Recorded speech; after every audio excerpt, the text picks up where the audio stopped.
Fisiopatología de la insuficiencia respiratoria. De acuerdo al caso clínico asignado, la paciente presenta un diagnóstico médico de insuficiencia respiratoria. Para comprender el caso clínico, iniciaremos por explicar en qué consiste dicha patología. Esta corresponde al fracaso del sistema respiratorio para realizar de forma correcta el intercambio de gases entre el aire inspirado y la sangre venosa. En esta patología se produce una reducción del valor en sangre arterial de la presión parcial de oxígeno inferior a 60 milímetros de mercurio, lo cual produce hipoxemia, y esta puede verse acompañada de hipercapnia, lo que corresponde a la presión parcial arterial de dióxido de carbono igual o mayor a 50 milímetros de mercurio. Etiología. Cabe destacar que la insuficiencia respiratoria es la consecuencia de procesos ineficaces, como lo puede ser en el sistema respiratorio, en el cardiológico, neurológico o traumático.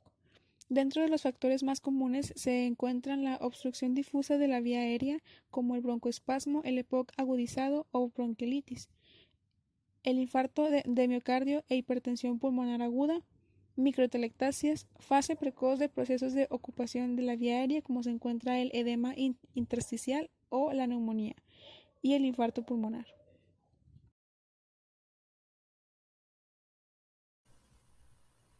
Dentro de las manifestaciones clínicas o la sintomatología que vamos a encontrar en una patología como insuficiencia respiratoria podrá ser dificultad para respirar, como por ejemplo disnea, un aumento de la frecuencia respiratoria, tos, ruidos al respirar en forma de sibilancias audibles, hemoptisis, que es la presencia de tos con sangre, dolor torácico y en algunos casos se podrá observar cianosis, es decir, vamos a estar observando en nuestro paciente una coloración azulada que va a ser predominante sobre todo en lo que es las zonas distales, como por ejemplo en los dedos, ya sea en miembros inferiores o en miembros superiores. Para el diagnóstico ante la sospecha clínica de una insuficiencia respiratoria, debemos realizar primeramente lo que es la exploración física y a través del examen inicial se debe valorar primordialmente lo que son datos de inestabilidad y gravedad, como por ejemplo incoordinación tóraco-abdominal, que el paciente presente uso de la musculatura accesoria y pausas de apnea, así como también el deterioro del nivel de conciencia. Otro estudio y muy importante que se debe realizar es la gasometría arterial, y a través de los datos obtenidos en este estudio de laboratorio vamos a poder distinguir entre lo que es una insuficiencia respiratoria hipercápnica o alguna de otro tipo o origen, y también nos puede ayudar a diferenciar lo que es un cuadro agudo, crónico o crónico agudizado. Otro estudio de imagen que se puede realizar es la radiografía de tórax, y esta es de gran utilidad para lo que es el diagnóstico de lo que es la causa desencadenante actual, como por ejemplo un neumotórax, que haya algún tipo de derrame pleural, fracturas costales, entre otras manifestaciones. Así como también nos va a permitir revelar lo que es la patología subyacente o la enfermedad de base, es decir, la que está causando la insuficiencia respiratoria, como por ejemplo una fibrosis pulmonar o una deformidad de la caja torácica, entre otras. Finalmente también se puede realizar lo que es un electrocardiograma, y este nos puede orientar acerca de lo que es el origen o la etiología de la patología, así como las complicaciones derivadas de la hipoxemia. Y en casos de insuficiencia respiratoria crónica con hipertensión pulmonar asociada, pueden aparecer lo que son signos de hipertrofia y sobrecarga de las cavidades derechas. En el tratamiento, los objetivos son asegurar la oxigenación del paciente, garantizar la ventilación alveolar, tratar tanto la causa como las circunstancias desencadenantes de la insuficiencia renal y también prevenir las complicaciones. Medidas generales. Se tiene que asegurar la permeabilidad de la vía aérea y el acceso endovenoso. También se tiene que contar con una nutrición e hidratación adecuada. Se debe evitar la medicación depresora del sistema nervioso central para asegurar un buen transporte de oxígeno. Es necesario un control del gasto cardíaco y la anemia, así como también un tratamiento para el control de fiebre. De forma individualizada, debemos tratar la profilaxis de la enfermedad tromboembólica y la protección gástrica. El siguiente caso clínico es de una femenina con iniciales RLML de 38 años de edad, originaria de Guadalupe, Nuevo León. Su escolaridad es primaria, actualmente desempleada y en estado civil separada. Es abordada al área de UCIA el día 5 de noviembre del 2019, a una semana de su hospitalización. Actualmente la madre es fallecida por una enfermedad renal crónica y tiene diabetes mellitus tipo 2. El hermano también es fallecido por diabetes mellitus tipo 2. En ninguno de los casos ella especifica el tiempo de fallecimiento, y su hijo también está diagnosticado con diabetes mellitus tipo 2, donde no nos especifica el tiempo de desarrollo de la enfermedad ni tampoco algún tratamiento que se le hayan indicado. En los antecedentes personales patológicos de la paciente se le realizó una salpingoglasia 12 años atrás, se transfunde sangre hace 2 meses por síndrome anémico, sin más especificaciones por parte de la paciente. Es diagnosticada con diabetes mellitus tipo 2 con 20 años de evolución. Lleva actualmente un tratamiento con insulina con 30 unidades en la mañana cada 24 horas. Actualmente la paciente es hipertensa y este diagnóstico fue hace 3 años. Actualmente lo maneja con losartán y se desconoce la dosis y la frecuencia.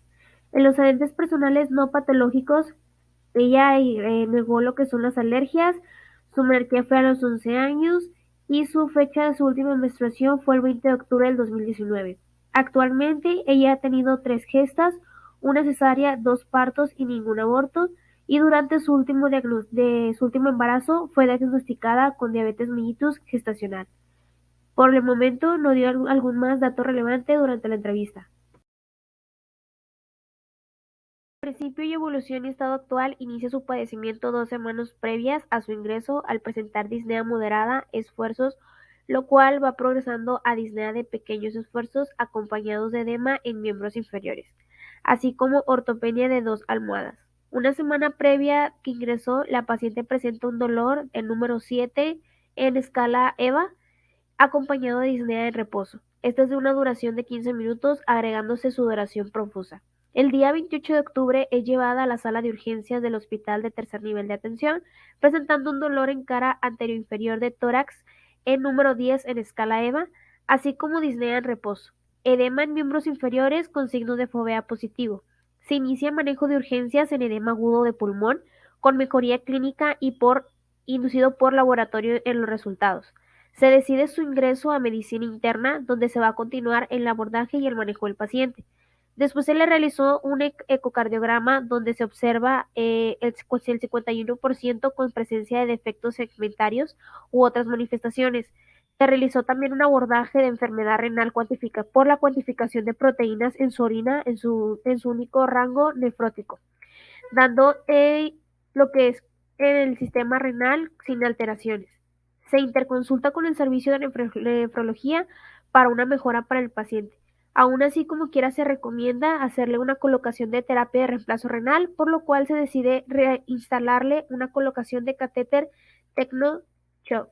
El día de hoy, la paciente ya presenta una crisis hipertensiva, así como disnea súbita en reposo y está desaturando con 45%.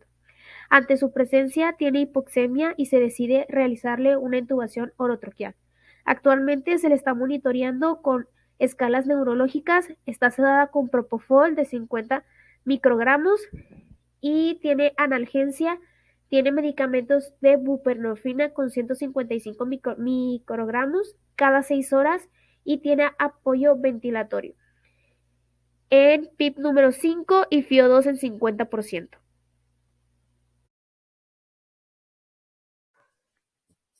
Valoración por 11 patrones funcionales. El primero de ellos, el patrón percepción y control de la salud.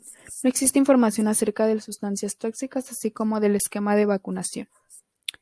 Se niega la presencia de alergias. Paciente viste bata proporcionada por el hospital y su edad es acorde a la cronológica. Diagnosticada con edema pulmonar no cardiogénico a una semana de internamiento en escala RASH puntuación de -4, encontrándose sedada con propofol a 50 microgramos por kilogramos por minuto. Analgesia con buprenorfina de 150 microgramos cada 6 horas. En nuestro patrón nutricional metabólico, la paciente con peso corporal de 72 kilogramos y una talla de 1.55 metros, su IMC da como resultado a 29.96, clasificándose como una persona con sobrepeso a punto de establecerse en obesidad tipo 1. Suministración de alimentación enteral con suplemento alimenticio Enterex regulado a 30 ml por hora, administrado por sonda orogástrica, con 2 días de instalación funcionando de forma correcta. Su aporte calórico oscila entre 1.800 kilocalorías en 24 horas aproximadamente. Se lleva una cuantificación del balance de líquidos de ingreso y egreso por turno, asimismo como la cuantificación de orina. La piel se encuentra con buena humectación, edematización localizada en ambos miembros superiores. En el patrón eliminación, la paciente cuenta con sonda vesical funcional calibre 16 de 2 lúmenes instalada esta misma el 1 de noviembre, a 4 días de instalación de acuerdo al día en que se realiza la entrevista. La orina se cuantifica por hora encontrándose escasa, de un color amarillo claro ligeramente turbia, obteniéndose 30 cc como excreta al final del turno matutino y 60 al final del vespertino con probable oliguria. La evacuación, presentándose una evacuación al día clasificada en un tipo de 6 y 7 según la escala de Bristol. Tratamiento e indicaciones médicas. La paciente tiene una dieta enteral con suplemento alimenticio Enterex regular por sonda orogástrica. Dentro de los principales cuidados de enfermería se encuentran aspiración de secreciones, cuantificación del balance de ingresos y egresos, así como la diuresis por hora, prevención de úlceras, cuidados de sonda Foley y de sonda orogástrica, así como del catéter venoso central. Tiene indicada glucometría capilar cada 4 horas e higiene o baño en cama cada día, así como la movilización dentro de la misma y en posición semi-Fowler a 30 grados. Hay que mantener constante vigilancia de la oximetría de pulso por hora, así como de la curva de temperatura, datos de dificultad respiratoria y signos vitales. Plan de líquidos. La paciente tiene indicado cloruro de sodio al 0.9%, nitroglicerina y furosemida por infusión continua a través de vía intravenosa. Medicamentos: ácido acetil salicílico, atorvastatina, bicarbonato de sodio al 7.5% en solución inyectable, carbonato de calcio, eritropoyetina solución inyectable, insulina rápida, losartán, nifedipino, heparina en solución inyectable, omeprazol en solución inyectable y paracetamol, propofol y sulfato ferroso. Esto mediante diversas vías de administración como lo son la vía oral, intravenosa, subcutánea y orogástrica. En procedimientos tiene transfusión de concentrados de matiz por síndrome anémico y se encontraron diversas alteraciones en los exámenes de laboratorio y gabinete, principalmente en la gasometría arterial, donde se encuentra bajo el PCO2 y el bicarbonato. En la biometría hemática se encuentra baja la hemoglobina, en la química sanguínea se encuentra elevada la creatinina, en los electrolitos encontramos elevado el potasio y la glucosa también elevada. En la radiografía de tórax se observa principalmente derrame pleural bilateral con imagen de edema intersticial y en el electrocardiograma observamos ritmo sinusal con una frecuencia cardíaca de 100 latidos por minuto, presencia de datos de sobrecarga y pobre progresión de onda R en derivaciones precordiales. Entrando al área de la valoración física, la paciente cuenta con unos signos vitales con valores de 170 miligramos de mercurio en cuanto a la presión sistólica y 75 miligramos de mercurio en cuanto a la presión diastólica. Mantiene una taquicardia de 122 latidos por minuto. Asimismo, la paciente cuenta con apoyo ventilatorio espontáneo con una PEP de 5, un FiO2 del 50% y su frecuencia respiratoria está oscilando entre las 35 y los 46 respiraciones por minuto. Su temperatura axilar se mantiene entre los 37.4 y los 37.7 grados centígrados. En cuanto a la somatometría, el peso corporal de la paciente es de 72 kilogramos. Su talla es de 1.55 metros y su IMC es igual a 29.96, esto entrando en el área de sobrepeso. Siguiendo con su rostro, la paciente cuenta con una tez morena, la piel del rostro es íntegra, cálida y con buena humectación. Sin embargo, cuenta con presencia de melasma a nivel de las mejillas y la nariz. Asimismo, observamos edema localizado en los párpados superiores. En cuanto a la cabeza, tiene movilidad limitada a causa de intubación orotraqueal y sonda orogástrica. Se informa también ceguera de ambos ojos y cuenta con una instalación de tubo endotraqueal para ventilación mecánica invasiva y zona orogástrica en posición adecuada. Siguiendo con el tórax, este es simétrico, cuenta con presencia de estertores crepitantes bilaterales durante la respiración. Como ya comentamos, cuenta con apoyo ventilatorio en modo espontáneo. También hay presencia de secreciones color blancas en el tubo endotraqueal que provocan desaturación. También cuenta con un CBC, en la yugular derecha, funcional y permeable de 3 lúmenes, con 2 días de instalación, pasando transfusión sanguínea para 3 horas por el lumen proximal. En cuanto a las extremidades, presenta sujeción gentil en miembros superiores. Encontramos un edema localizado en ambas extremidades superiores con acentuación en el dorso de las manos, una depresión aproximada de 4 milímetros, tomando un tiempo menor de 10 segundos para recuperar su forma original.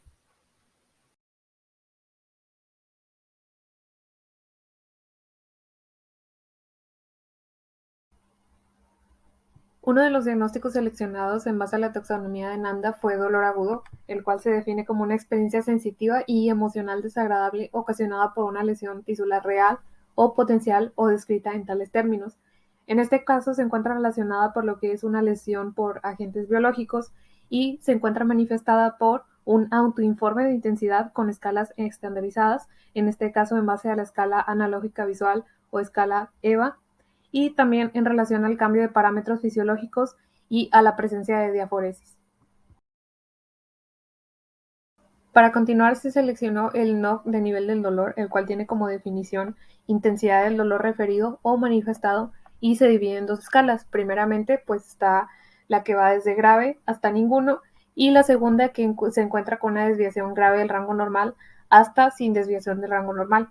En este caso, el resultado que se encontró fue que hubo una puntuación con desviación moderada y sustancial del rango normal, esperando lograr una puntuación leve, y los indicadores seleccionados en este caso pues fue el dolor referido, diaforesis, que hubiera un foco limitado del dolor, cambios en la presión arterial y sudoración.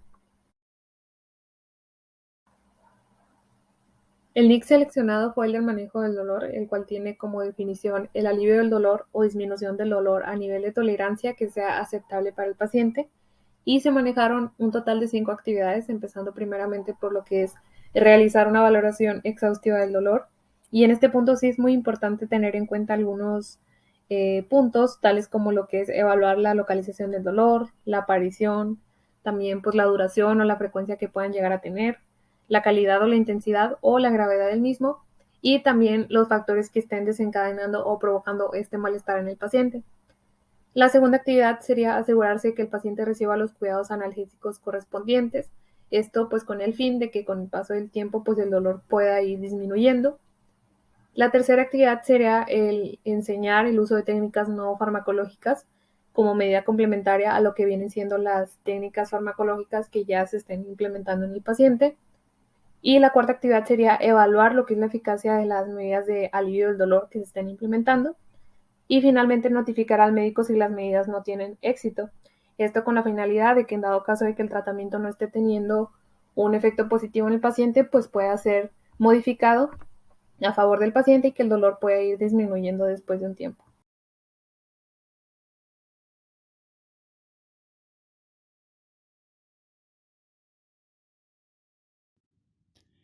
Como segundo diagnóstico, se decidió el exceso de volumen de líquidos, relacionado con mecanismos de regulación comprometidos, manifestado por la alteración del patrón respiratorio, alteraciones en la presión arterial, alteración del estado mental, derrame pleural, disminución de la hemoglobina, disnea, edema y ortopnea.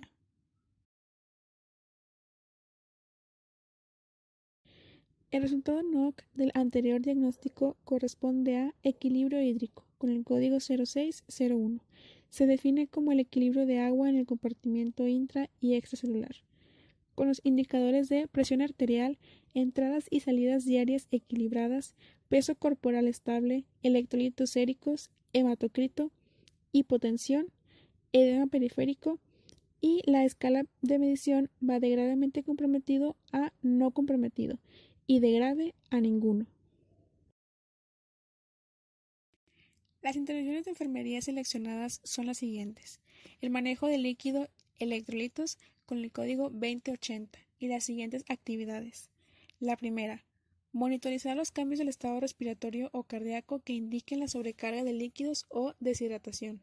La segunda, obtener muestras para el análisis de los niveles de líquidos o electrolitos alterados como lo puede estar el sodio y el potasio, y exámenes de laboratorio como el hematocrito y el BUN. La tercera, llevar un registro preciso de entradas y salidas. La cuarta, observar si hay signos y síntomas de retención de líquidos, verificando la presencia del edema con el signo de Godet. La quinta, preparar al paciente para diálisis peritoneal si es necesario. Todas las actividades de enfermería son correspondientes al sistema de intervención de OREM como totalmente compensatorias. La segunda intervención seleccionada fue la monitorización de líquidos con el código 4130 y las siguientes actividades de enfermería. La primera, determinar la cantidad y tipo de ingesta de líquidos y hábitos de evacuación. La segunda, identificar posibles factores de riesgo de desequilibrio de líquidos, verificando el funcionamiento incorrecto de los riñones. La tercera, explorar la turgencia cutánea en donde se pellizca con suavidad el tejido sobre un área ósea, manteniendo presión y liberándolo. Si la turgencia es adecuada, la piel regresa a su estado normal con rapidez.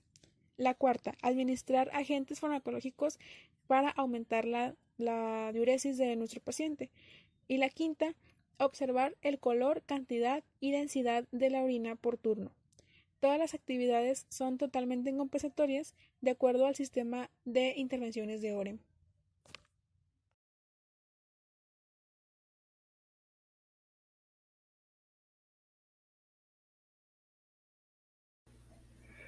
De acuerdo a los datos relevantes del paciente, se llegó a un diagnóstico de limpieza ineficaz de las vías aéreas que seguía con la clave número 00031 debido a que tenía constantes secreciones en el tubo endotraqueal. Según el libro Nanda, se define como la incapacidad para eliminar las secreciones u obstrucciones del tracto respiratorio para mantener las vías aéreas permeables. En los factores relacionados se identificó la retención de secreciones por el constante flema que había en el pulmón o en el tubo endotraqueal, y estuvo manifestado por disnea y alteración del patrón respiratorio, por lo cual el paciente empezó a tener dificultad para respirar y para poder realizar una ventilación del aire debido a la obstrucción que estaba en el tracto respiratorio, y eso impedía tener una buena permeabilidad de la vía aérea.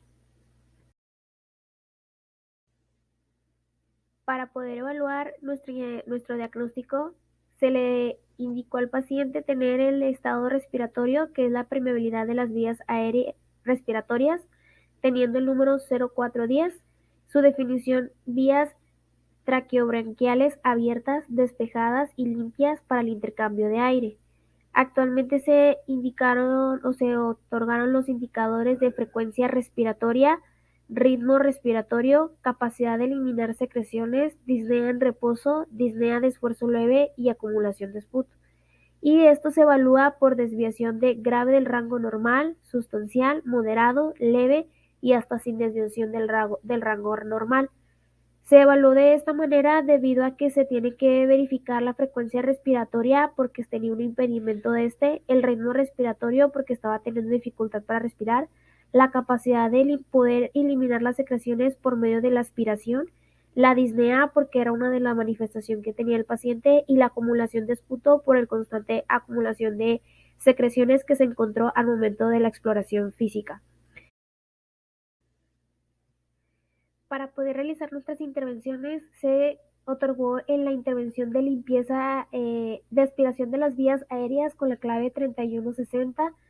Este es para realizar intervenciones de aspiración debido a la secreción que tenía constantemente en el tubo endotraqueal.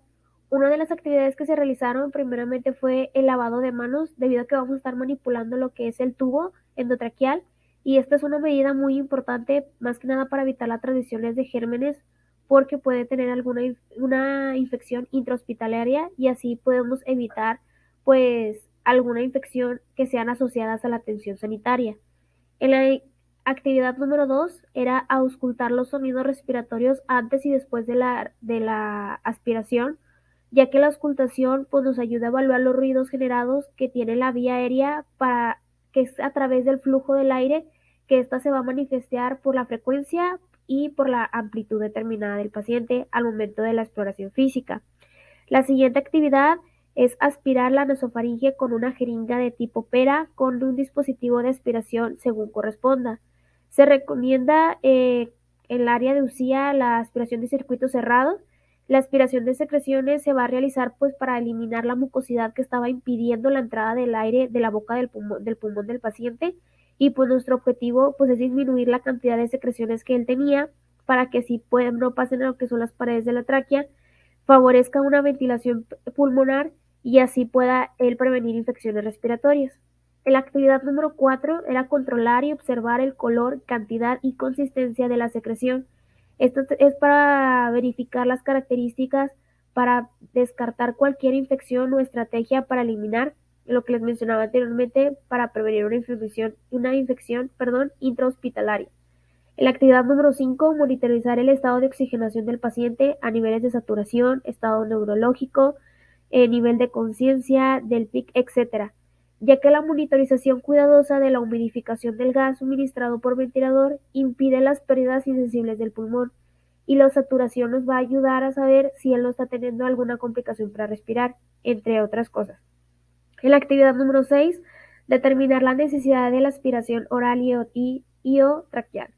Esta técnica pues está indicada cuando el paciente no puede por sí mismo expectorar las secreciones. En estas condiciones se tomará en cuenta lo que es el criterio médico, midiendo la profundidad de la inserción mediante la suma de la longitud del adaptador de las vías aéreas, la distancia de la punta del tubo endotraqueal, así como estar evaluando constantemente por medio de exploración física por los signos vitales, y pues también de cómo el paciente tenga la capacidad de poder expulsar lo que son estas flemas, y si no, pues estar realizando lo que son las aspiraciones y como se recomendaba en su mayoría con un circuito cerrado.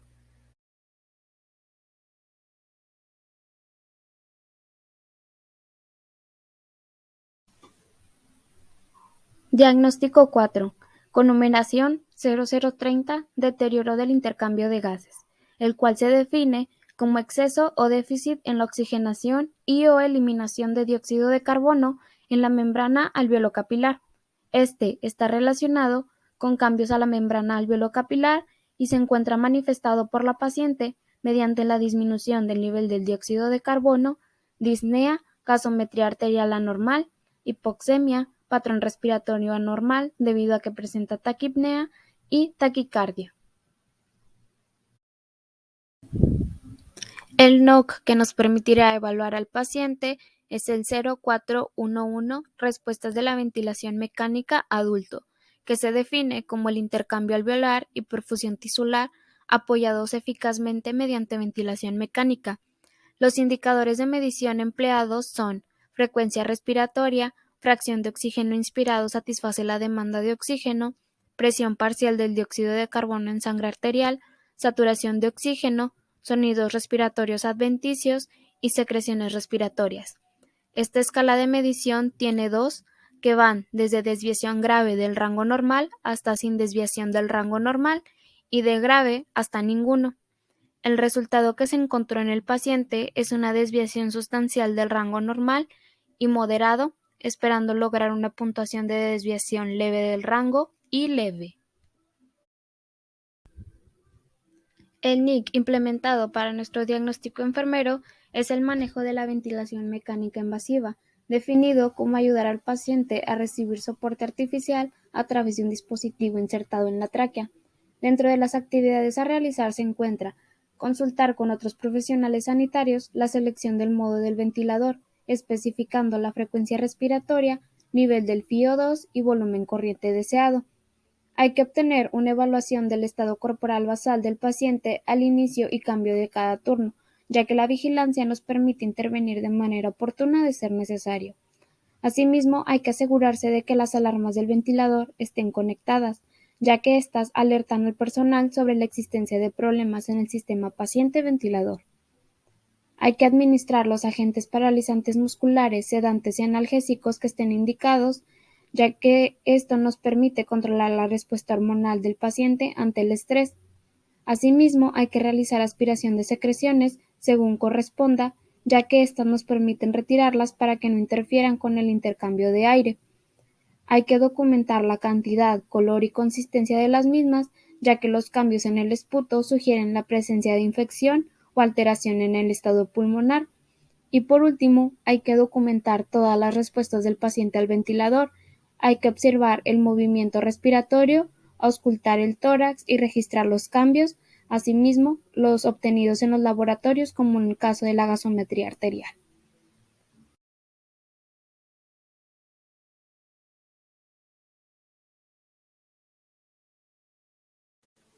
Diagnóstico 5.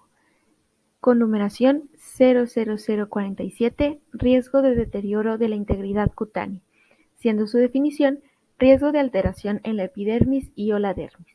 Esto debido a que la paciente cuenta con factores de riesgo externos, como las secreciones y humedad, en este caso la sudoración, factores mecánicos como la succión, inmovilización física y la temperatura corporal en riesgo de hipertermia.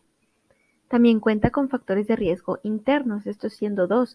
El primero, el estado de desequilibrio nutricional en el que se encuentra la paciente debido a que tiene sobrepeso en riesgo de pasar a obesidad tipo 1.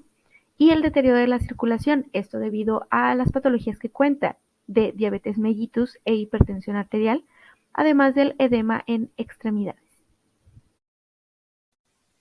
El resultado NOC que utilizaremos para evaluar este diagnóstico es integridad tisular, piel y membranas mucosas, con el código 1101, el cual tiene por definición indemnidad estructural y función fisiológica normal de la piel y las membranas mucosas, teniendo como indicadores temperatura de la piel, sensibilidad, elasticidad, hidratación, transpiración, perfusión tisular e integridad de la piel.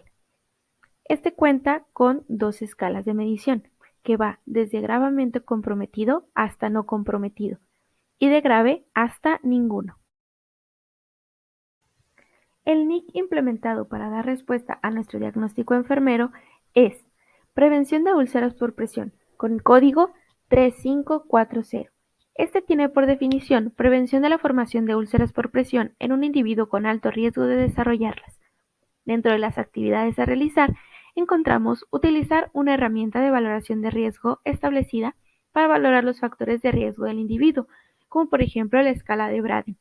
Esto ya que cuando un paciente llega a la unidad de hospitalización, la enfermera debe incluir la necesidad de cambios posturales y la frecuencia de estos.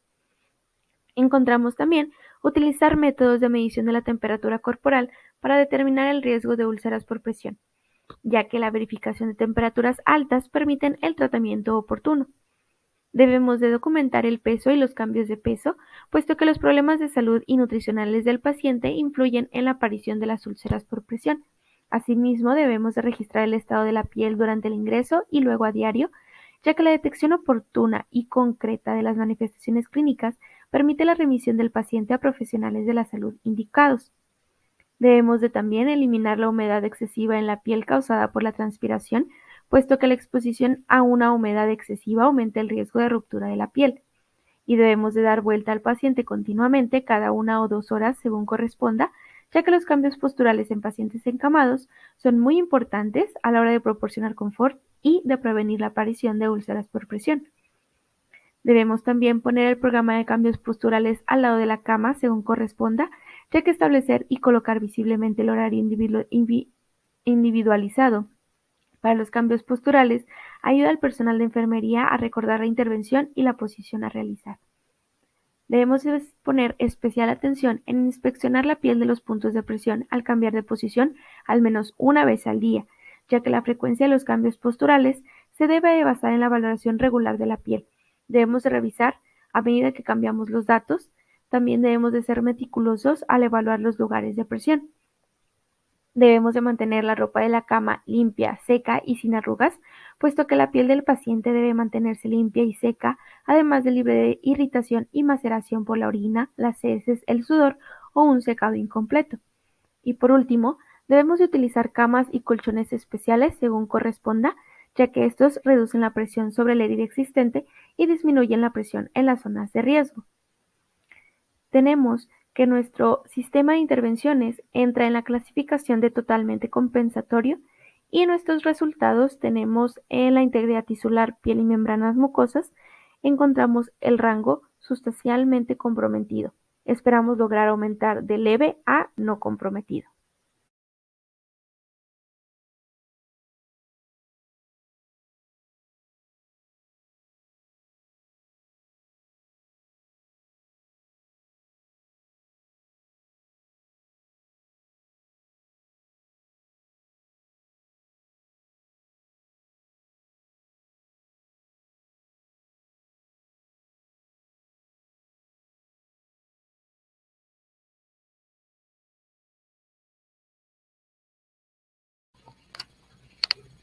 Diagnóstico 7, con numeración 0004. Riesgo de infección. Vulnerabilidad